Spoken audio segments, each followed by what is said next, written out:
snow drifting across pines, aurora above dark mountains.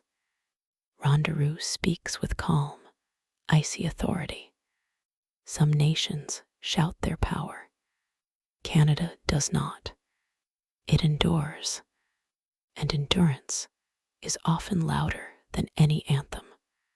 Today, I speak of the Northern Kingdom that shaped warriors, peacekeepers, rebels, and thinkers, the land of many nations bound under one flag. Canada. Before Canada, the First Nations, images of caribou hunters, Haida totems, Cree drums, Inuit stone carvings. Long before Europeans arrived, this land held civilizations adapted to some of Earth's harshest environments. Inuit navigating the Arctic ice, Haida carving cedar giants on the Pacific coast, Cree and Dene tracking game through northern forests, Mi'kmaq, Huron-Wendat, Anishinaabe forming alliances and trade networks. These peoples thrived not by dominating the land, but by respecting it. Their cultures remain the foundation, even when later centuries tried to bury them. Canada's story begins with them, and it cannot be told without them. France arrives, the birth of New France. 16th, 18th century images of ships, fur traders, wooden forts. The French were the first major European power to lay deep claim here. They built New France, Quebec, Acadia, the St. Lawrence River, settlements, fur trade routes stretching into the heart of the continent. They forged alliances with indigenous nations, Huron-Wendat, Algonquin, sometimes to survive, sometimes to dominate. They fought wars against the Iroquois Confederacy. They carved a new identity, not French, not indigenous, but something between. This would become the Quebecois spirit, a people forever resisting assimilation. Britain arrives, conquest and transformation. Montcalm versus Wolfe, the Plains of Abraham. Britain, an empire that measured its worth by the territories it consumed, set its gaze upon New France. The result was war. Armies clashed at Quebec City in 1759. Both commanders died. Britain won. New France became a British possession, but the French language survived. Two identities began sharing the same land, a duality that still defines Canada centuries later. The Loyalists and the foundations of Anglophone Canada. Revolutionary War refugees arriving in Nova Scotia, Ontario, when the American colonies rebelled against Britain. Not all chose revolution. Thousands of loyalists fled north. They built towns, farms, and communities that formed the backbone of English-speaking Canada. Canada did not rebel. Canada absorbed. Canada adapted. This quiet pragmatism is one of its oldest traits. Confederation, a nation woven from differences. The 1867 Fathers of Confederation, maps forming Canada. In 1867, several colonies united into a single dominion, Canada, not through war, but negotiation. It grew by stitching provinces and territories one by one, expanding from Atlantic to Pacific to Arctic. but always wrestling with questions of identity, autonomy, and unity. French and English, indigenous nations, immigrants from across Earth, one country struggling to hold together without becoming uniform. This tension is not Canada's weakness. It is its spine, the wars that forged Canada's soldiers, WWI trench scenes, Vimy Ridge, WWII convoys, Korea. Canada proved itself on battlefields far from home. In the First World War, Canadian divisions earned a reputation for precision, ferocity, and reliability. At Vimy Ridge, they achieved what other armies had failed to do, a victory that became a cornerstone of their national pride. In the Second World War, Canadians stormed Normandy, protected convoys from U-boats, liberated the Netherlands from German occupation. In Korea, once again, they stood with determination and discipline. A pattern emerged. Canada does not start wars, but it finishes the tasks it commits to. Their soldiers are quiet professionals, warriors without arrogance, fighters without theatrics, deadly when required.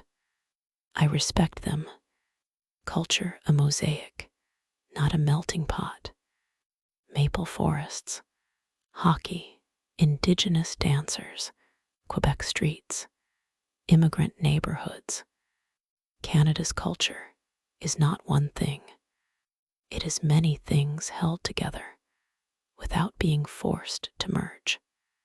Indigenous traditions, French identity and language, English parliamentary systems, waves of immigrants, Scottish, Irish, Ukrainian, Italian, Chinese, Caribbean, African, Middle Eastern, South Asian. Canada does not demand assimilation. It creates space, a mosaic, intricate, fragile, beautiful.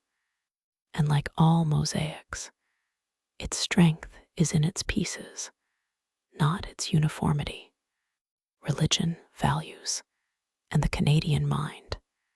Church steeples, mosques, longhouse ceremonies, quiet snowy towns.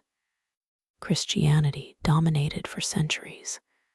Catholic in Quebec, Protestant in much of the rest. But Canada quietly transitioned into a pluralistic society. Indigenous spirituality, Sikh communities, Islam, Judaism, Buddhism, and secular values now stand side by side.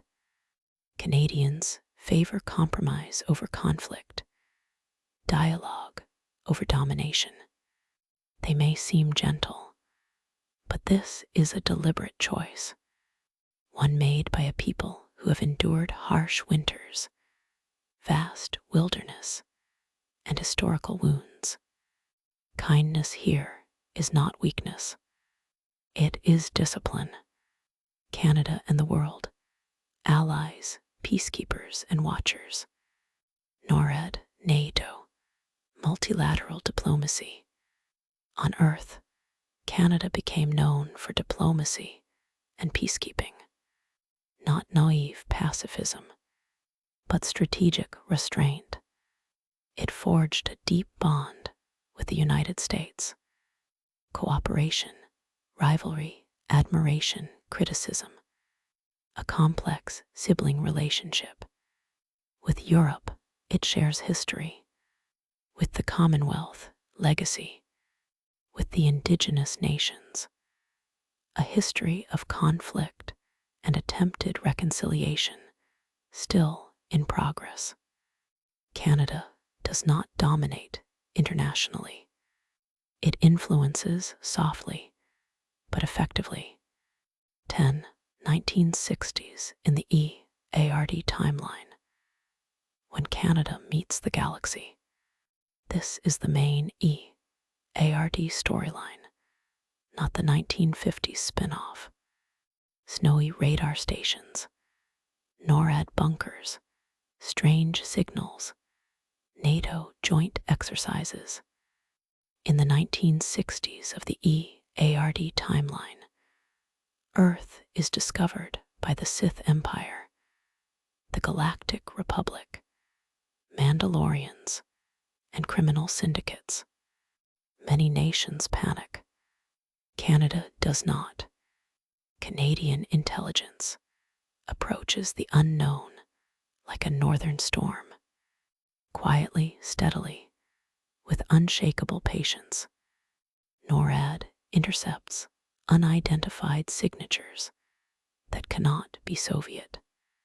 The Canadian Army observes strange incidents in the Arctic.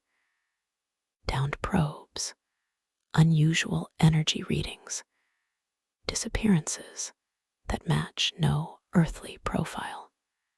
NATO calls for rapid assessment.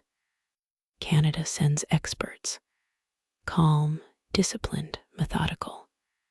Some of Earth's first serious deductions about alien technology. They come from Canadian analysts, physicists, and special forces observers. Early engagement, the first Canadian encounters, night patrols, crashed droids, hidden Sith scouts in remote tundra, in remote regions, Yukon, Nunavut, the Labrador coast, Canadian rangers and military patrols encounter things that should not exist. Metallic fragments, resistant to conventional tools, lights that move with no noise, footprints that do not match any creature known to Earth. Canada becomes one of the first nations to correctly conclude Earth is being scouted. The issue is not if contact happens, but who contacts first. Sith, Republic, Mandalorians, or forces far darker. 12. Canada's role, a measured power in the coming galactic conflict. Canadian troops in new helmets, Arctic bases, Parliament debates. Canada does not seek galactic conquest, nor does it crave dominance, but it understands responsibility. Its soldiers adapt quickly to alien tactics. Its scientists analyze captured devices with calm precision. Its diplomats attempt to keep Earth united, knowing fragmented humanity is easy prey for off-world empires. In NATO, Canadian commanders serve as stabilizers, mediators, and planners. They focus not on ego, but on survival. I have fought beside Canadians. Their discipline rivals elite soldiers in my own galaxy. Their humor persists even under death's shadow. Their loyalty runs deep, not blind, but earned. What Canada is, Ronderou's judgment. Final montage. Forests, cities, soldiers, art, First Nations dances, Quebec festivals, families in snow. Canada is a land of contradictions. Harsh winters and warm communities, quiet diplomacy and fierce warriors, cultural diversity and deep-rooted tensions, old wounds and ongoing healing. It is a nation that rarely boasts, yet commands respect. In the wars to come, Canada will not be the loudest voice, but it will be one of the most essential. Because when the galaxy turns chaotic, The world needs those who stay calm and do what must be done.